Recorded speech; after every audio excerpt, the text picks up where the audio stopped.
ก็เรียนถามต่อไปว่าอะไรที่ภิกษุยินดียิ่งแล้วกระทำได้ยากพระสารีบุตรตอบว่า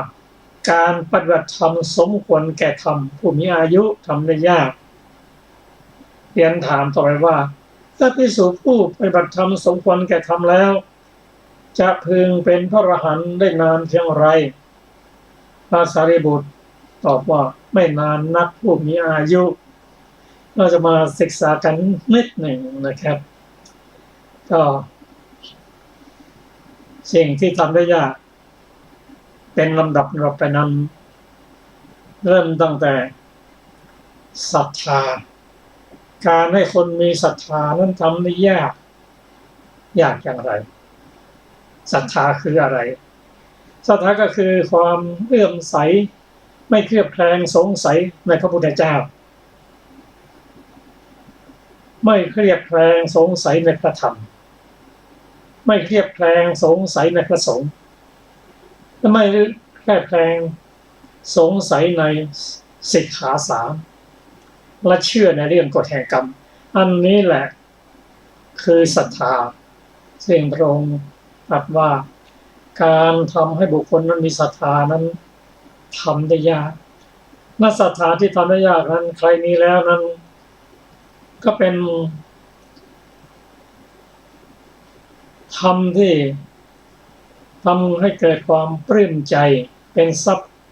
เครื่องปลื้มใจเป็นอริยทรัพย์ข้อที่หนึ่งซึ่งใครมีแล้ว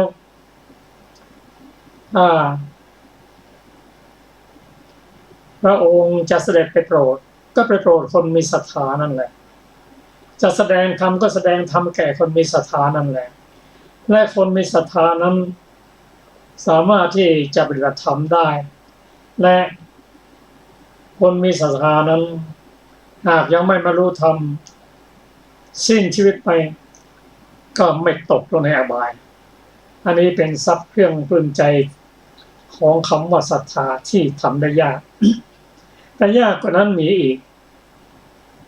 คือคนที่มีศรัทธาและเข้าไปบวชในพุทธศาสนาส่วนมากมีศรัทธาและไม่บวชก็เยอะแต่คนมีศรัทธาและบวชนะยากก็เรียนถามว่าที่ยากกว่าบวชนั้นมีอะไรคือบวชแล้วมีความดีในการเป็นบรรพชิตในการบวชแล้วก็หลายคนหลายท่านที่บวชด้วยศรัทธาแต่ไม่ยินดีในศรัทธาก็มีสึกออกไปก็มีถ้าถามต่อไปว่าก็อะไรที่ภิกษุยินดียิ่งบวชแล้วนะและก็ทำต่อจากนั้นได้ยากพระสารีบุตรตอบว่าการปฏิบัติธรรมสมควรแก่ธรรมผู้มีอายุสิยากก็การปฏิบัติธรรมสมควรแก่ธรรมนั่นคืออะไรคือปฏิบัติแล้วเกิดมากเกิดผลเป็นเพราะอริยบุคคลตามลำดับขึ้นไปเริ่มตั้งแต่โสดาสกทาคามีอนาคามีพระอรหันต์เนี่ยทำไม่ยากเรียนถามต่อไปว่าก็ภิกษุผู้ปฏิบัติธรรมสมควรแก่ธรรมแล้วจะพึงเป็นพระอรหันต์นานเพียงไรท่านพระสารีบุตรตอบว่าไม่นานนักภิกษุบอกว่าภิกษุปฏิบัติธรรมสมควรแก่ธรรมนั้นเป็นพระอริยบุคคลแล้วเป็นพระโสดาบันสกทาคามีอนาคามีและพระอรหันต์แล้วก็เป็นพระอนาคามีแล้วก็เป็นพระอรหันต์ได้ไม่นานนักอันนี้ก็เป็นพระสูตรที่เราได้เรียนมาศึกษามาเมื่อวันศุกร์เสาร์ก่อนวันนี้จะมาเริ่มถึงโมคคัลลานะสังยุตเป็นเรื่องของพระมหาโมคคัลลานะ ซึ่งเราจะไปศึกษากันต่อไปก็ขอเชิญอาจารย์ศิลปา สวัสดีค่ะท่านผู้ฟังทุกท่านโมคคัลลานสังยุตพระสูตรแรกสวิตกะปัญหาสูตรว่าด้วยปัญหาเรื่องรูปฌานที่หนึ่งสมัยหนึ่งท่านพระมหาโมคคัลลานะอยู่ณพระวิหารเชตวันอารามของท่านอนาถบิณฑิกะเศรษฐีกรุงสาวัตถีณที่นั้นแลท่านพระมหาโมคคัลลานะเรียกภิกษุทั้งหลายภิกษุเหล่านั้นรับคำท่านพระมหาโมคคัลลานะแล้วท่านพระมหาโมคคัลลานะได้กล่าวกับภิกษุเหล่านั้นว่าดูก่อนผู้มีอายุทั้งหลายขอโอกาสเมื่อเราหลีกเร้นอยู่ในที่ลับความปริวิตกแห่งใจได้เกิดขึ้นอย่างนี้ว่าที่เรียกว่าปฐมฌานปฐมฌานดังนี้ปฐมฌานเป็นไฉนหนอเราได้มีความคิดอย่างนี้ว่า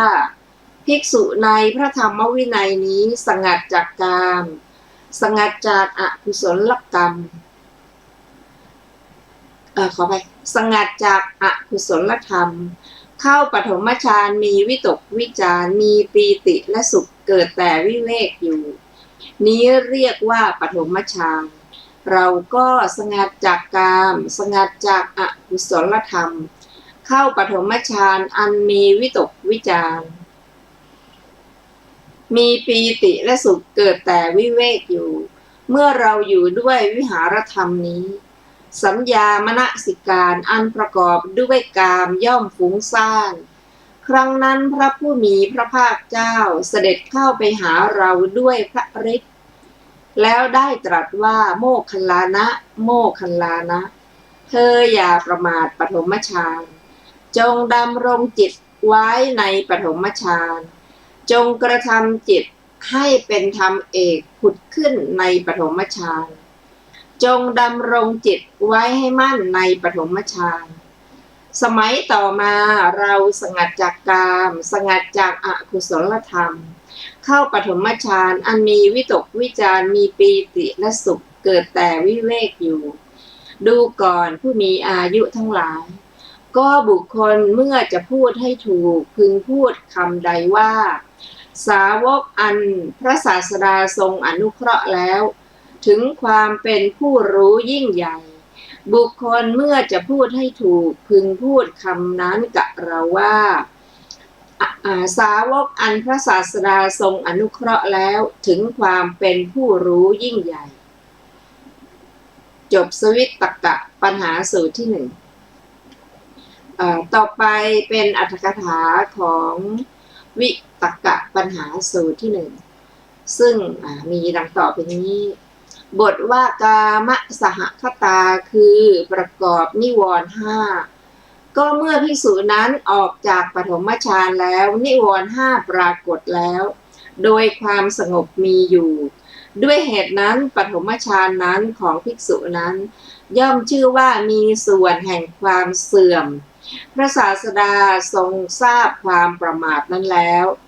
จึงได้ประทานพระโอวาทว่าอย่าประมาทต่อไปเป็นพระสูตรชื่อว่าอวิตกะปัญหาสูตรว่าด้วยปัญหาเรื่องรูปฌานที่สองที่เรียกว่าทุติยฌานทุติยฌานดังนี้ทุติยฌานเป็นไฉนหนอเราได้มีความคิดอย่างนี้ว่าภิกษุในพระธรรมวินัยนี้เข้าทุติยฌานอันมีความผ่องใสแห่งจิตในภายในเป็นธรรมเอกผุดขึ้นไม่มีวิตกวิจารเพราะวิตกวิจารสงบไป มีปีติและสุขเกิดแต่สมาธิอยู่นี้เรียกว่าทุติยฌานเราก็เข้าทุติยฌานอันมีความผ่องใสแห่งจิตในภายในเป็นธรรมเอกผุดขึ้นไม่มีวิตกวิจารเพราะวิตกวิจารสงบไปมีปีติและสุขเกิดแต่สมาธิอยู่เมื่อเราอยู่ด้วยวิหารธรรมนี้สัญญามนสิการอันประกอบด้วยวิตกย่อมฟุ้งซ่านครั้งนั้นแลพระผู้มีพระภาคเจ้าเสด็จเข้าไปหาเราด้วยพระฤทธิ์ แล้วได้ตรัสว่าโมคคัลลานะ โมคคัลลานะ เธออย่าประมาททุติยฌานจงดำรงจิตไว้ในทุติยฌานจงกระทำจิตให้เป็นธรรมเอกผุดขึ้นในทุติยฌานจงตั้งจิตไว้ในมั่นในทุติยฌานสมัยต่อมาเราเข้าทุติยฌานอันมีความผ่องใสแห่งจิตในภายในเป็นธรรมเอกผุดขึ้น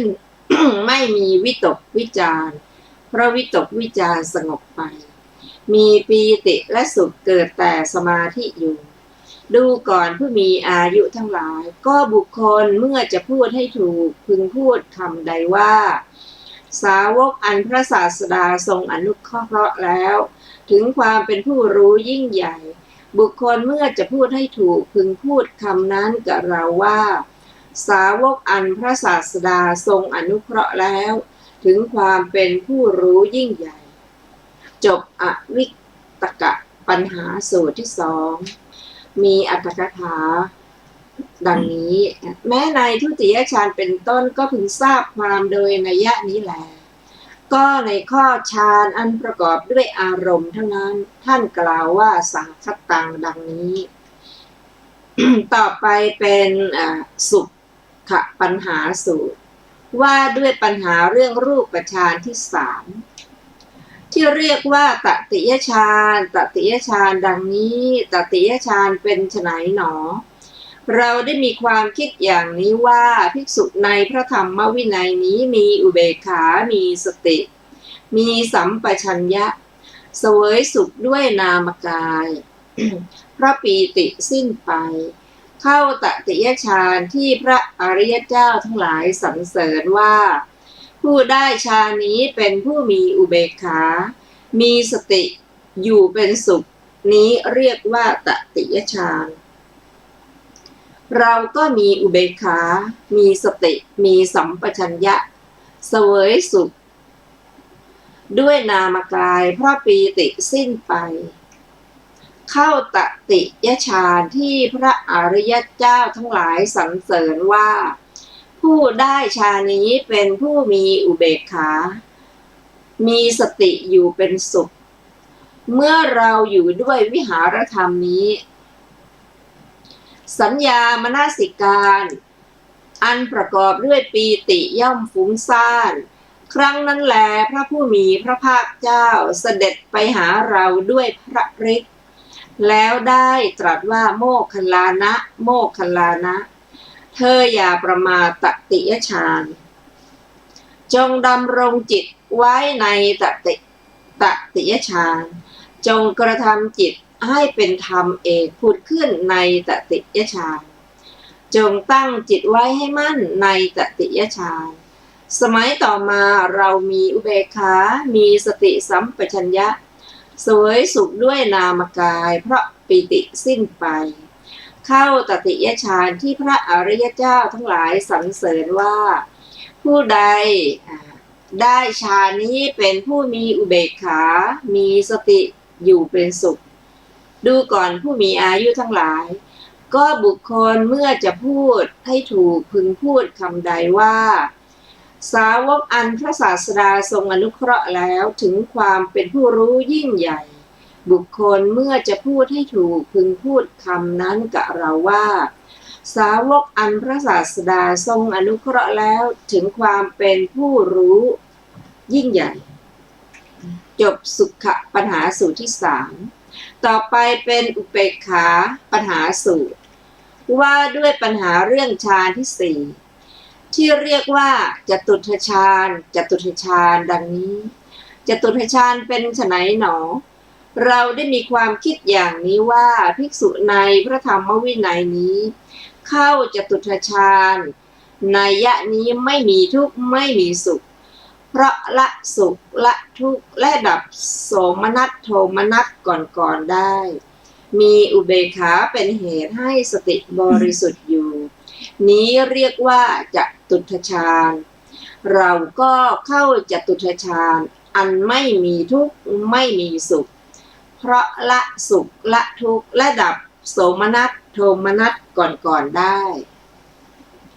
มีอุเบกขาเป็นเหตุให้สติบริสุทธิ์อยู่เมื่อเราอยู่ด้วยวิหารธรรมนี้สัญญามนสิการอันประกอบด้วยสุขย่อมฟุ้งซ่านครั้งนั้นแลพระผู้มีพระภาคเจ้าเสด็จเข้าไปหาเราด้วยพระฤทธิ์แล้วได้ตรัสว่าโมคคัลลานะโมคคัลลานะเธออย่าประมาทจตุทัชฌานจงดำรงจิตไว้ในจตุทัชฌานจงกระทำจิตให้เป็นธรรมเอกผุดขึ้นในจตุทัชฌานจงตั้งจิตไว้ให้มั่นในจตุทัชฌานสมัยต่อมาเราเข้าจตุทัชฌานอันไม่มีทุกข์ไม่มีสุขเพราะละสุข ละทุกข์และดับโสมนัสโทมนัสก่อนได้มีอุเบกขาเป็นเหตุให้สติบริสุทธิ์อยู่ดูก่อนผู้มีอายุทั้งหลายก็บุคคลเมื่อจะพูดให้ถูกพึงพูดคำใดว่าสาวกอันพระศาสดาทรงอนุเคราะห์แล้วถึงความเป็นผู้รู้ยิ่งใหญ่บุคคลเมื่อจะพูดให้ถูกพึงพูดคำนั้นกับเราว่าสาวกอันพระศาสดาทรงอนุเคราะห์แล้วถึงความเป็นผู้รู้ยิ่งใหญ่จบอุเบกขาปัญหาสูตรที่ 4ครับ เราจะมาศึกษาจากที่ได้ฟังมาสักครู่หนึ่งเป็นเรื่องของพระมหาโมคคัลลานะท่านมหาโมคคัลลานะท่านหลุดพ้นโดยเจโตวิมุตติก็ที่ท่านมหาโมคคัลลานะได้กล่าวกับภิกษุนี้ศึกษาดูแล้วน่าจะเป็นเรื่องเกี่ยวกับท่านที่ยังไม่ได้บรรลุเป็นพระอรหันต์ท่านมหาโมคคัลลานะนั้นท่านบวชนาน15 วันจึงได้สำเร็จเป็นพระอรหันต์ก็พระสูตรที่เราศึกษากันนี้เป็นพระสูตรที่ท่านมหาโมคคัลลานะได้เรียนกับท่านภิกษุว่าผู้ที่สาวกอันพระศาสดาท่านอนุเคราะห์แล้วได้เสด็จไปด้วยฤทธิ์ก็ดีเสด็จไปด้วยพระองค์เองก็ดีแนะนำให้ก็จะให้ผู้ได้รับการแนะนำนั้นเป็นผู้รู้ที่ยิ่งใหญ่ก็บุคคลเมื่อจะพูดให้ถูกแล้วก็ควรจะพูดคำนั้นกับเราว่าสาวกอันพระศาสดาอนุเคราะห์แล้วถึงความเป็นผู้ยิ่งใหญ่ครับท่านผู้ฟังที่เคารพครับผู้หลุดพ้นด้วยเจโตวิมุตตินั้นคือเจริญฌานจากฌานที่ 1 ที่ 2 ที่ 3 ที่ 4 ที่ 5แล้วก็ตามต่อด้วยรูปคืออากาสานัญจายตนะวิญญาณัญจายตนะอากิญจัญญายตนะเนวสัญญานาสัญญายตนะอันนี้เป็นที่สุดของด้านสมาธิจนถึงอรูปฌานจบแล้วแต่ถ้าไม่ได้ตรัสรู้ก็ยังเป็นปุถุชนอยู่ผู้จะหลุดพ้นจากปุถุชนนั้นต้องได้ฟังธรรมจากพระเจ้าพอได้เอวสัญญานาสัญญาแล้วท่านเป็นผู้มีปัญญาระดับสูงด้านสมาธิในโลกนี้ได้ฟังธรรมแล้วท่านก็ไม่ติดหลุดพ้นจากเนวสัญญานาสัญญาไม่ยึดมันเข้าสัญญาเวทวิตานิโรธได้เป็นผู้หลุดพ้นทางด้านเจโตวิมุตติที่ในด้านปัญญาวิมุตตินั้นจะหลุดพ้นก็ด้วยปัญญาซึ่งเป็นผู้ที่กำจัดสังโยชน์ทั้ง10ได้แต่อย่างไรก็ตามต้องมีศีลมีสมาธิ รองรับปัญญานั้นและพิจารณา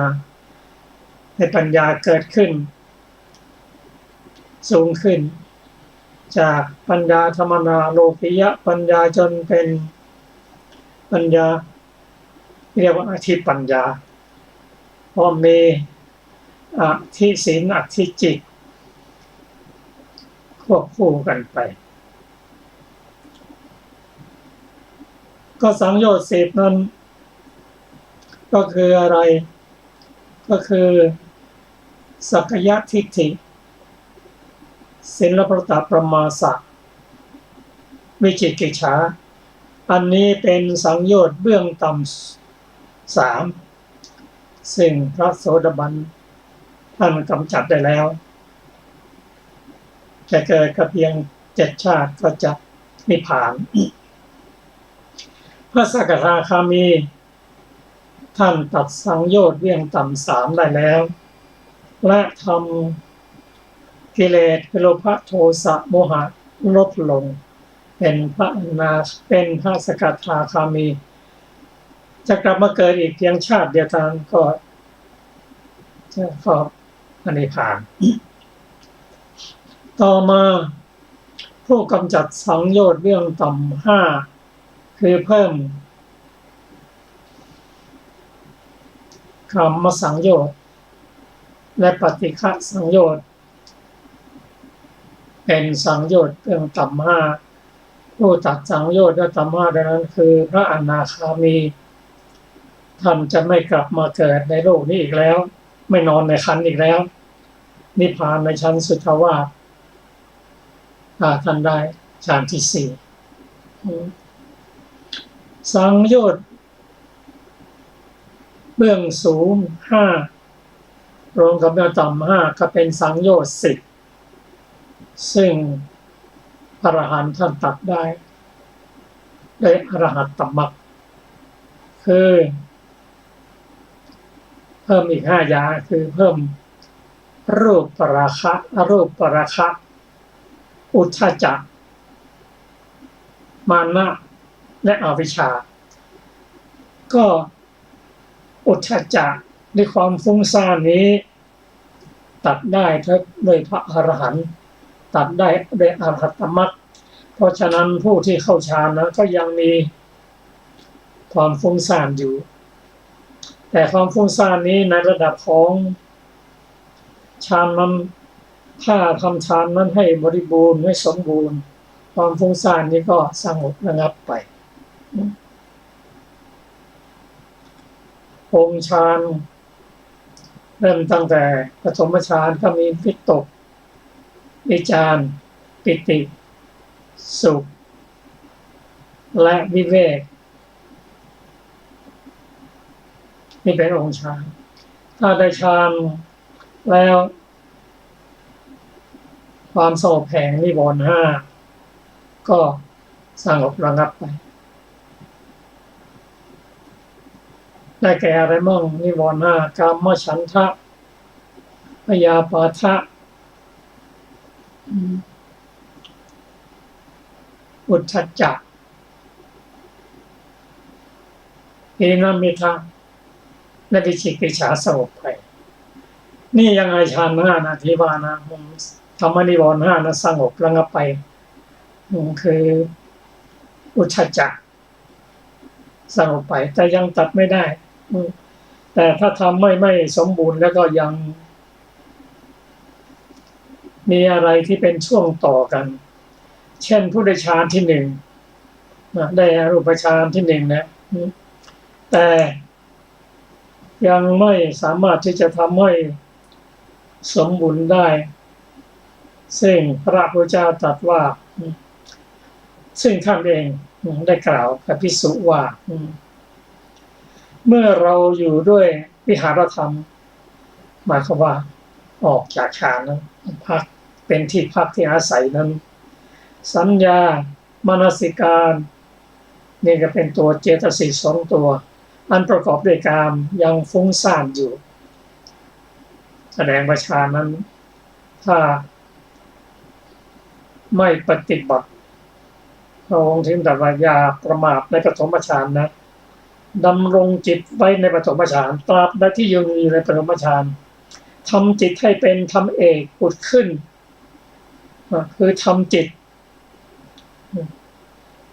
ให้เป็นทำจิตให้ผ่องใสนั่นเป็นพระเอกในปฐมฌานดำรงจิตให้มั่นในปฐมฌานตราบใดที่ยังอยู่ในปฐมฌานนั้นก็ย่อมกดข่มอุทธัจจะได้ซึ่งท่านพระมหาโมคคัลลานะก็ปฏิบัติตามที่พระองค์ได้ตรัสสอนไว้นั้นท่านจึงได้พ้น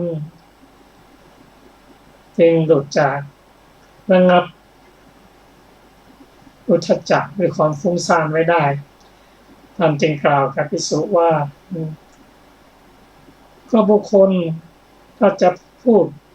ให้ถูกแล้วก็สาวกอันพระศาสดาทรงอนุเคราะห์แล้วถึงเป็นผู้ที่มีความรู้ยิ่งใหญ่ก็ ประสงค์ผู้มีปัญญาทุกท่านแม้แต่พระสารีบุตรก็ได้รับคำแนะนำจากพระพุทธเจ้าฟังธรรมจากพระเจ้าแล้วจึงเป็นผู้รู้ที่ยิ่งใหญ่ในความรู้ที่เราได้รับจากพระสูตรนี้ก็คือปฐมฌานนั้นผู้ที่จะเข้าได้นั้นต้องเป็นผู้ที่สงบสงัดจากกามและสงัดจากอกุศลธรรมนั่นคือผู้ที่ประกอบด้วยศีล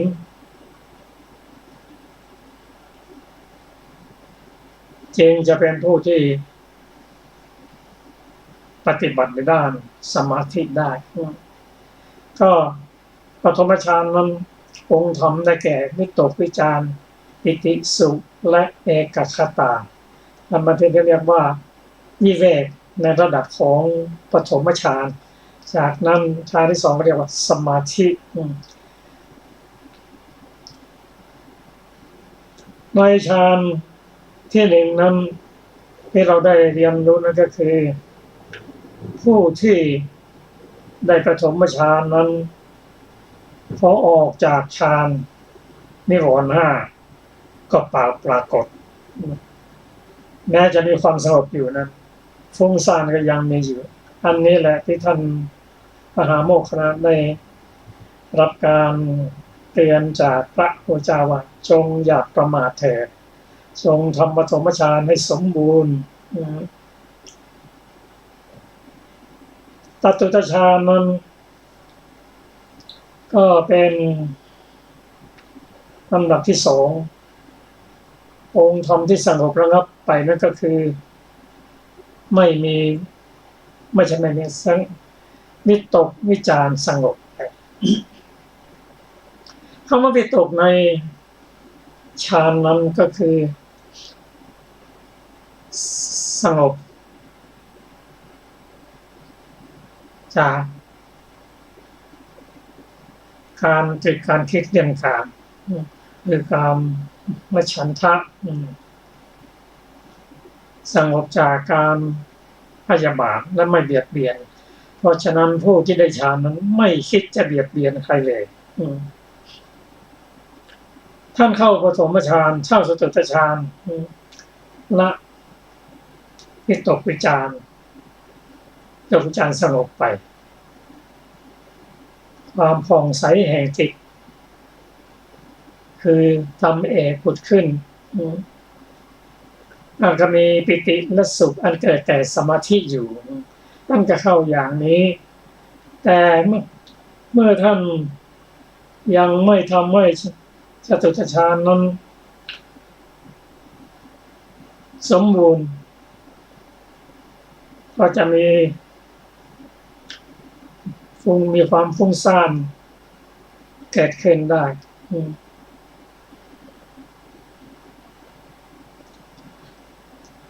พระองค์ทรงตรัสว่าอย่าประมาทในทุติยฌานดำรงจิตไว้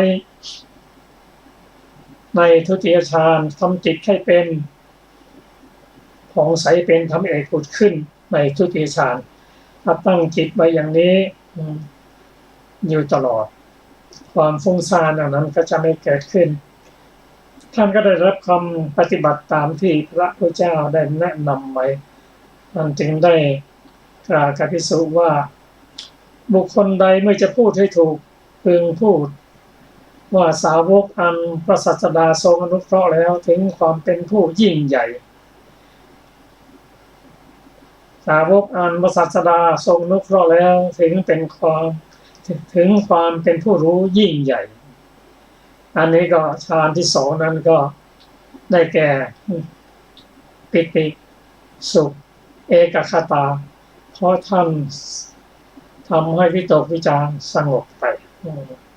ทีนี้มาถึงฌานที่สาม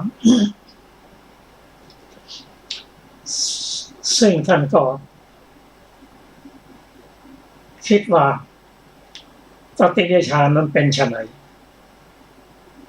เราได้มีความคิดอย่างนี้ว่าภิกษุในธรรมในนี้มีอุเบกขาสติมีสัมปชัญญะเสวยสุขด้วยนามกาย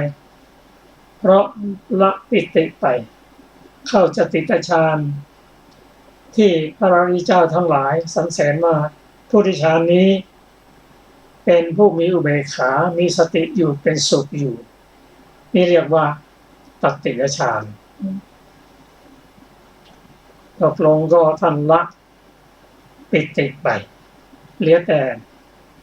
สุขเอกคตาและอุเบกขามีสติอยู่เป็นสุขอยู่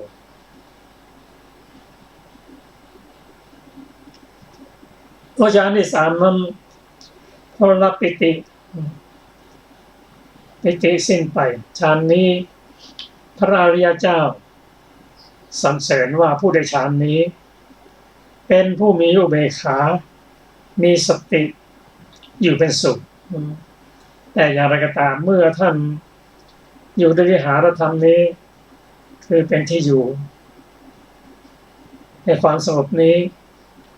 สัญญามนสิการะสัญญานั่นก็เป็นสัญญาเจตสิกมนสิการก็เป็นตัวที่เปลี่ยนอารมณ์อันประกอบด้วยปิติฟุ้งซ่านอยู่เพราะทางยังเข้าสติฌานยังไม่สมบูรณ์ซึ่งเรื่องนี้พระพุทธเจ้าได้ตรัสว่าเธออย่าประมาทในตติยฌานจงดำรงจิตในตติยฌานไว้ให้มั่นเมื่อท่านปฏิบัติธรรมในอย่างนี้ความฟุ้งซ่านมันก็ไม่เกิดขึ้นเพราะท่านปฏิบัติได้ในฌานนี้ได้อย่างสมบูรณ์ท่านจึงกล่าวสรรเสริญว่าบุคคลเมื่อจะพูดให้ถูกพูดคำใดว่าสาวกอันพระศาสดาทรงอนุเคราะห์แล้วถึงความเป็นผู้รู้ยิ่งใหญ่บุคคลเมื่อจะพูดให้ถูกก็พูดว่าสาวกอันพระศาสดาทรงอนุเคราะห์แล้วถึงความเป็นผู้รู้ยิ่งใหญ่อันนี้ก็เป็นตติยฌานต่อไปก็เป็นจตุตฌานท่านก็คิดจตุตฌานนั้นเป็นอย่างไรเป็นไฉนหนอก็รู้ว่าภิกษุในธรรมนี้เข้าจตุตฌานไม่มีทุกข์ไม่มีสุข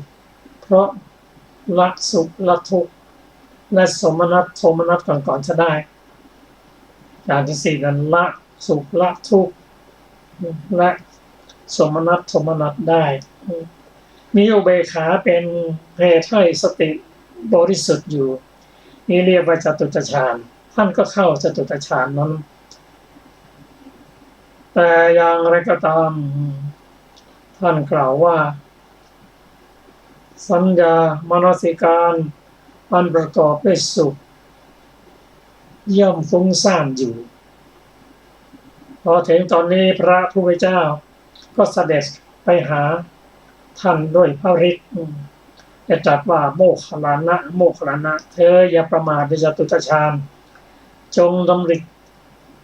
ดำรงจิตให้อยู่ในจตุตฌานกระทำจิตให้เป็นธรรมเอก คือความผ่องใสแห่งจิตในจตุตฌานให้เกิดขึ้นตั้งจิตไว้ให้มั่นในจตุตฌานท่านปฏิบัติตามก็ความฟุ้งซ่านนั่นก็สงบไป ก็ดังได้เรียนทราบว่าความฟุ้งซ่านนั้นหรืออุทธัจจะนั้นละด้วยมรรคจิตในอรหัตตมรรคจึงจะละอุทธัจจะได้ เพราะฉะนั้นถ้าท่านปฏิบัติฌานนี้ยังไม่สมบูรณ์จริงๆหรือออกจากก็จะมีอุทธัจจะนั้นรบกวนอยู่มาถึงตอนนี้น่าจะเป็นไปได้ที่ท่านได้อบรมภิกษุนั้นท่านได้นำเรื่องของท่านในขณะที่ยังไม่รู้เป็นพระอรหันต์เพราะท่านบวชอยู่ได้15 วันพระพุทธเจ้าทรงเสด็จไปโปรดโดยเฉพาะท่านมหาโมคคัลลานะท่านเป็นผู้มีความเพียรมากเดินจนเท้าบวมมีว่าง่วงเหงาหานอนมีครบหมดก็ได้รับการตักเตือนดูแลจากพระพุทธเจ้าท่านจึงสรรเสริญพระองค์ดังที่เรียนทราบครับต่อไปก็จะเป็นการปฏิบัติจากรูปฌานมาเป็นอรูปฌานก็ขอเชิญอาจารย์สุรภาค่ะพระสูตรชื่อว่าอากาสานัญจายตนะฌานปัญหาสูตรว่าด้วยปัญหาเรื่องอรูปฌานที่ 1ที่เรียกว่าอากาสานัญจายตนะฌานอากาสานัญจายตนะฌานดังนี้อากาสานัญจายตนะฌานเป็นไฉนหนอ เราได้มีความคิดอย่างนี้ว่าภิกษุในพระธรรมวินัยนี้เข้าอากาสานัญจายตนะฌานด้วยคำหนึ่งว่า อากาศหาที่สุดมิได้เพราะล่วงรูปสัญญาเสียได้เพราะดับปฏิฆะสัญญาเสียได้เพราะไม่กระทำไว้ในใจซึ่งนานตสัญญาโดยประการทั้งปวงนี้เรียกว่าอากาสานัญจายตนะฌานเราก็เข้าอากาสานัญจายตนะฌานด้วยคำหนึ่งว่าอากาศหาที่สุดมิได้เพราะล่วงรูปสัญญาเสียได้เพราะดับปฏิฆะสัญญาเสียได้เพราะไม่กระทำไว้ในใจซึ่งนานตสัญญาโดยประการทั้งปวงเมื่อเราอยู่ด้วยวิหารธรรมนี้สัญญามนสิการอันประกอบด้วยรูปสัญญาย่อมฟุ้งซ่านครั้งนั้นแลพระผู้มีพระภาคเจ้าเสด็จเข้าไปหาเราด้วยพระฤทธิ์แล้วได้ตรัสว่าโมคคัลลานะโมคคัลลานะเธออย่าประมาทอากาสานัญจายตนะจงดำรงจิตไว้ในอากาสานัญจายตนะฌานจงกระทำจิตให้เป็นธรรมเอกผุดขึ้นในอากาสานัญจายตนะฌานจงตั้งจิตไว้ให้มั่นในอากาสานัญจายตนะฌานสมัยต่อมาเราเข้าอากาสานัญจายตนะฌานด้วยคำหนึ่งว่าอากาศหาที่สุดมิได้เพราะล่วงรูปสัญญาเสียได้เพราะดับปฏิฆะสัญญาเสียได้เพราะไม่กระทำไว้ในใจซึ่งนานตสัญญาโดยประการทั้งปวงดูก่อนผู้มีอายุทั้งหลายก็บุคคลเมื่อจะพูดให้ถูกพึงพูดคำใดว่าสาวกอันพระศาสดาทรงอนุเคราะห์แล้วถึงความเป็นผู้รู้ยิ่งใหญ่บุคคลเมื่อจะพูดให้ถูกพึงพูดคำนั้นกับเราว่าสาวกอันพระศาสดาทรงอนุเคราะห์แล้วถึงความเป็นผู้รู้ยิ่งใหญ่จบอากาสานัญจายตนะฌานปัญหาสูตรที่5ต่อไปเป็นวิญญาณัญจายตนะปัญหาสูตรว่าด้วยปัญหาเรื่องอรูปฌานที่2ที่เรียกว่าวิญญาณัญจายตนะฌานวิญญาณัญจายตนะฌานดังนี้วิญญาณัญจายตนะฌานเป็นไฉนหนอ เราได้มีความคิดอย่างนี้ว่าภิกษุในพระธรรมวินัยนี้ เข้าวิญญาณัญจายตนะฌานโดยด้วยคำนึงว่าวิญญาณหาที่สุดไม่ได้เพราะล่วงอากาสานัญจายตนะฌานเสียได้โดยประการทั้งปวงนี้เรียกว่าวิญญาณัญจายตนะฌานเราก็เข้าวิญญาณัญจายตนะฌานด้วยคำนึงว่าวิญญาณหาที่สุดไม่ได้เพราะล่วงอากาสานัญจายตนะฌานเสียได้โดยประการทั้งปวงเมื่อเราอยู่ด้วยวิหารธรรมนี้สัญญามนสิการอันประกอบด้วยอากาสานัญจายตนะย่อมฟุ้งซ่านครั้งนั้นแลพระผู้มีพระภาคเจ้าเสด็จเข้าไปหาเราด้วยพระฤทธิ์แล้วได้ตรัสว่าโมคคัลลานะโมคคัลลานะเธออย่าประมาทวิญญาณัญจายตนะฌานจะดำรงจิตไว้ในวิญญาณัญจายตนะฌานจงกระทำจิตให้เป็นธรรมเอกผุดขึ้นในวิญญาณัญจายตนะฌานจงตั้งไว้ให้มั่นในวิญญาณัญจายตนะฌานสมัยต่อมาเราเข้าวิญญาณัญจายตนะฌานด้วยคำนึงว่าวิญญาณหาที่สุดไม่ได้เพราะล่วงอากาสานัญจายตนะฌานเสียได้โดยประการทั้งปวงดูก่อนผู้มีอายุทั้งหลายก็บุคคลเมื่อจะพูดให้ถูกพึงพูดคำใดว่าสาวกอันพระศาสดาทรงอนุเคราะห์ถึงความเป็นผู้รู้ยิ่งใหญ่บุคคลเมื่อจะพูดให้ถูกพึงพูดคำนั้นกับเราสาวกอันพระศาสดาทรงอนุเคราะห์แล้วถึงความเป็นผู้รู้ยิ่งใหญ่จบวิญญาณัญจายตนะฌานปัญหาสูตรที่6ต่อไปเป็นอากินจัญญายตนะฌานปัญหาสูตรว่าด้วยปัญหาเรื่องอรูปฌานที่3ที่เรียกว่าอากินจัญญายตนะฌานอากินจัญญายตนะฌานดังนี้อากินจัญญายตนะฌานเป็นไฉนหนอเราได้มีความคิดอย่างนี้ว่าภิกษุในพระธรรมวินัยนี้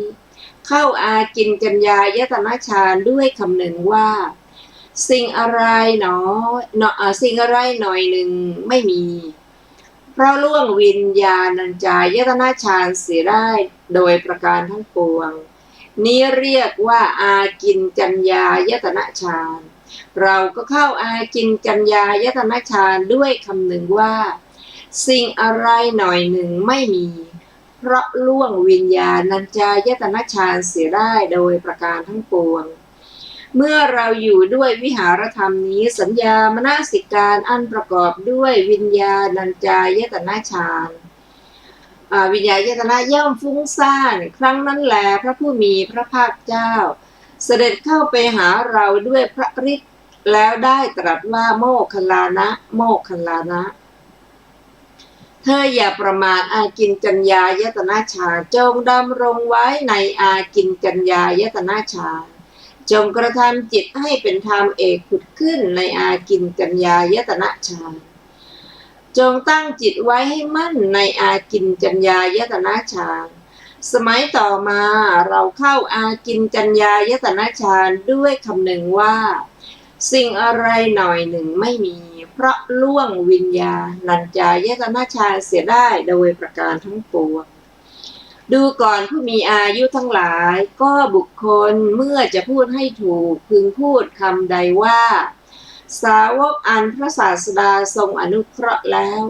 ถึงความเป็นผู้รู้ยิ่งใหญ่บุคคลเมื่อจะพูดให้ถูกพึงพูดคำนั้นกับเราว่าสาวกอันพระศาสดาทรงอนุเคราะห์แล้วถึงความเป็นผู้รู้ยิ่งใหญ่จบอากินจัญญายตนะฌานปัญหาสูตรในวสัญญานาสัญญายตนะฌานปัญหาสูตรว่าด้วยปัญหาเรื่องอรูปฌานที่4ที่เรียกว่าเนวสัญญานาสัญญายตนะฌานเนวสัญญานา สัญญายตนะฌานดังนี้เนวสัญญานาสัญญายตนะฌานเป็นไฉนหนอเราได้มีความคิดอย่างนี้ว่าภิกษุในพระธรรมวินัยนี้เข้าเนวสัญญานาสัญญายตนะฌานเพราะล่วงอากินจัญญายตนะฌานเสียได้โดยประการทั้งปวงนี้เรียกว่าเนวสัญญานาสัญญายตนะฌานเราก็เข้าเนวสัญญานาสัญญายตนะฌานเพราะล่วงอากินจัญญายตนะฌานเสียได้โดยประการทั้งปวงเมื่อเราอยู่ด้วยวิหารธรรมนี้สัญญามนสิการอันประกอบด้วยอากินจัญญายตนะย่อมฟุ้งซ่านครั้งนั้นแลพระผู้มีพระภาคเจ้าเสด็จเข้าไปหาเราด้วยพระพุทธแล้วได้ตรัสว่าโมคคัลลานะโมคคัลลานะเธออย่าประมาทเนวสัญญานาสัญญายตนะฌานจงดำรงจิตไว้ในเนวสัญญานาสัญญายตนะฌานจงกระทำจิตให้เป็นธรรมเอกผุดขึ้นในเนวสัญญายตนะฌานจงตั้งจิตไว้ให้มั่นในเนวสัญญานาสัญญายตนะฌานสมัยต่อมาเราเข้าเนวสัญญานาสัญญายตนะฌานเพราะล่วงอากินจัญญายตนะฌานเสียได้โดยประการทั้งปวง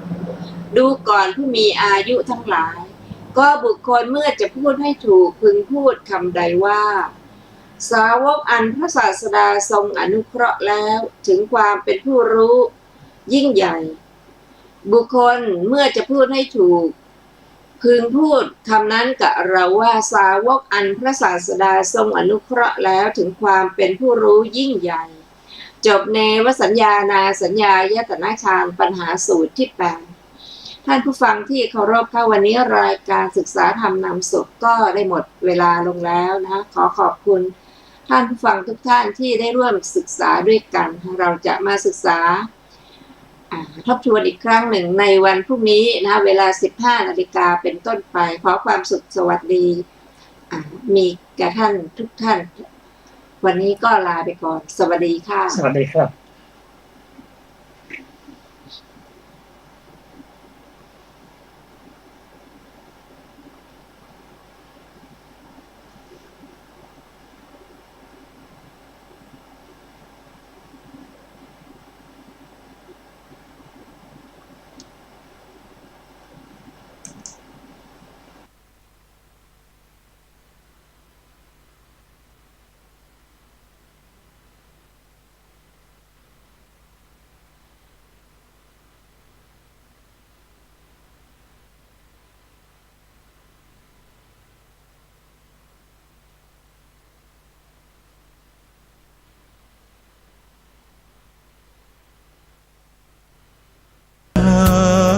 ติดอาร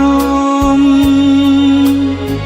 ขอเชิญชื่นชมสู่ร่มอาราม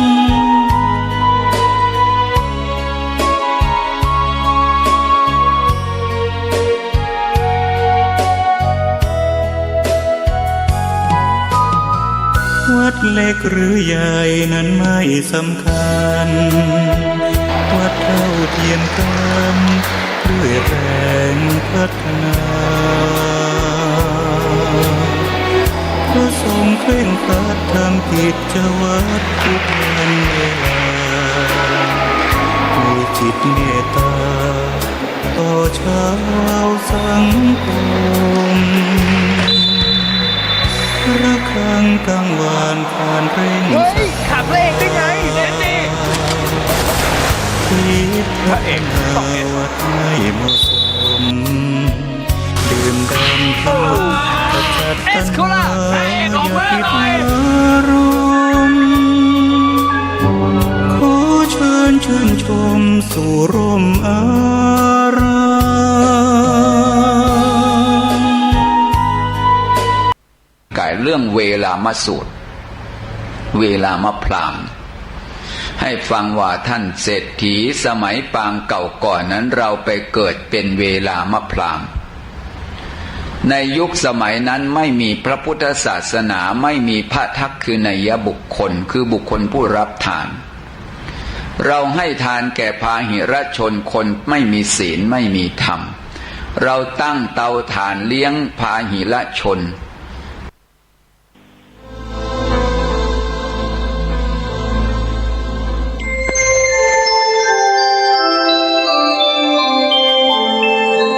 ขณะนี้ท่านกำลังฟังสถานีวิทยุกระจายเสียง FM 104.5 เมกะเฮิรตซ์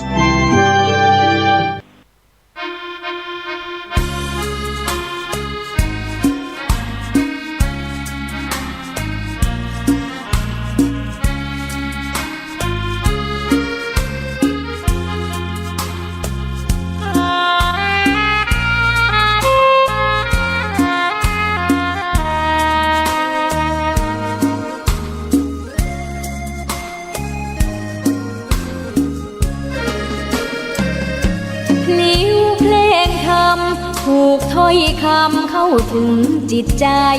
ฟังรายการวิทยุเสียงใสส่งถึงใจไปสู่ปลายนา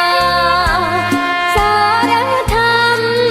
น้อมนำมองพระศาสดาบอกผู้คนทั่วลาหันมาเข้าวัดฟังธรรมคลื่นเสียงนี้เป็นคลื่นธรรมะจากใจส่งถึงบ้านไกลบ้านไกลฟังได้สุขใจล้ำ